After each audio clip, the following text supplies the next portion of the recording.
Israel Gaza போர் நிறுத்தத்திற்காக Trump பரிந்துரைத்த 20 போர் பரிந்துரைகளை Israel பிரதமர் நேதன்யாகு ஒப்புக்கொண்டுள்ளார். அவற்றில் சில பரிந்துரைகள் போர் நிறுத்தத்திற்கு வழிவகுக்கும் என்றாலும் சிலவற்றை ஹமாஸ் ஒப்புக்கொள்ளுமா என்பது சந்தேகத்தை எழுப்பியுள்ளது. ஆயுதங்களை விட்டு அமைதியான வாழ்க்கையை வாழ விரும்பும் ஹமாஸ்களுக்கு மன்னிப்பு வழங்கப்படும். அவர்கள் காசாவை விட்டு நீங்கி எந்த நாடுகள் அவர்களை ஏற்றுக்கொள்ள தயாராக இருக்கிறதோ அங்கே பத்திரமாக அனுப்பப்படுவார்கள் என்பது முக்கியமான பரிந்துரை. காசாவின் அரசாங்கத்தில் ஹமாஸிற்கோ பிற அமைப்புகளுக்கோ அனுமதி இல்லை. அவை அனைத்தும் அழிக்கப்படும் எனவும் சொல்லப்பட்டுள்ளது. காசா தற்காலிகமாக அரசியல் சாராத நிபுணர்கள் அடங்கிய பாலஸ்தீனிய தொழில்நுட்ப குழுவால் நடத்தப்படும் என்றும் அவர்கள் தண்ணீர், மின்சாரம் போன்ற அன்றாட தேவைகளை கவனித்துக் கொள்வார்கள் எனவும் மற்றொரு பரிந்துரை உள்ளது.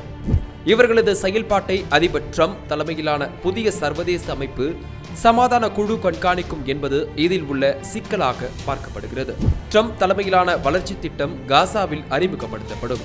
இந்த திட்டத்தில் வேலைவாய்ப்பு உருவாக்கம், முதலீடு ஈர்ப்பு, மறுகட்டமைப்பு போன்றவை அடங்கும் என்பதும் இன்னொரு சிக்கலான பரிந்துரையாக உள்ளது.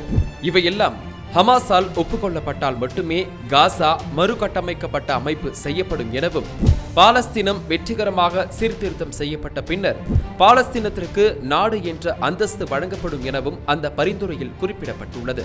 ஹமாஸ் அமைப்பு பாலஸ்தீன விடுதலைக்காக பல வருடங்களாக போராடிய அமைப்பு. இந்நிலையில் ஹமாஸை அழித்துவிட்டு பாலஸ்தீனத்தை உருவாக்க முற்படுவது என்பது விமர்சனத்துக்குள்ளாகியுள்ளது.